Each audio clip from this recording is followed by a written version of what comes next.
Bismillahirrahmanirrahim. Assalamualaikum warahmatullahi wabarakatuh. Nama saya Ratna Ditya Ariyanti. Saat ini saya akan menjawab pertanyaan dari UAS Fonologi.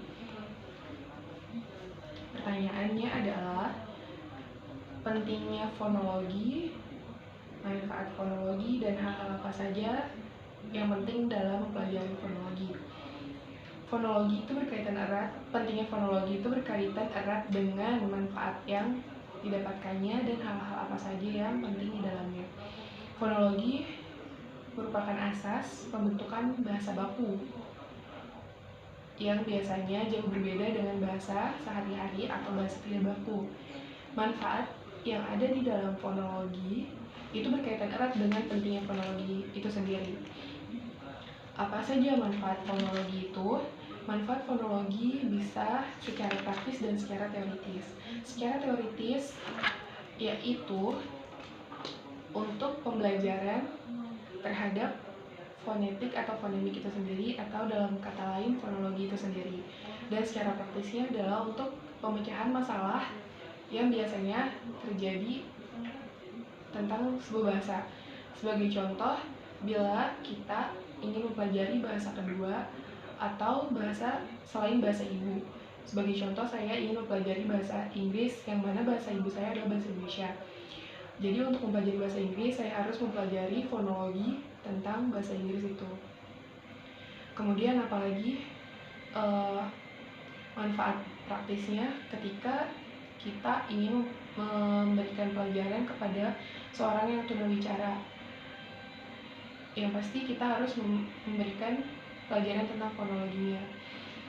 Atau kita juga bisa memberikan manfaat interdisipliner.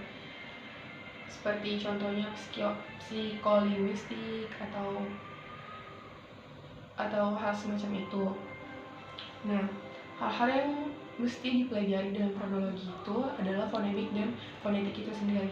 Fonetik itu berhubungan dengan pembentukan bunyi atau klasifikasi bunyi, dan fonemik itu berhubungan dengan fungsinya dari fonologi itu sendiri. Hal-hal menurut saya yang susah untuk diingat dalam fonologi itu adalah klasifikasi konsonan, yang mana klasifikasi konsonan itu menggunakan bahasa-bahasa yang di luar bahasa ibu saya, seperti labiodental atau yang lainnya. Itu susah diingat karena bukan bahasa ibu saya sendiri. Dan seperti bahasa artikulatoris atau bahasa lain yang menggunakan bahasa Inggris itu susah diingat oleh saya karena bukan bahasa ibu saya sendiri.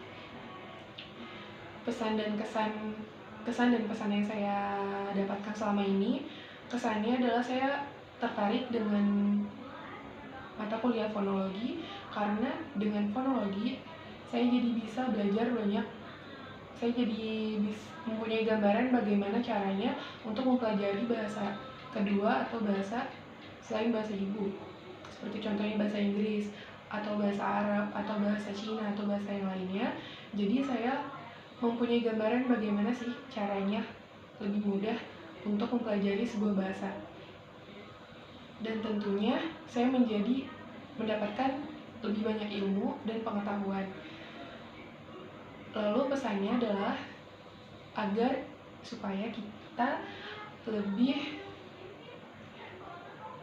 memperdalam atau lebih memperluas wawasan kita tentang fonologi, dan yang paling utama adalah untuk memanfaatkan apa yang kita dapatkan itu dengan sebaik-baiknya.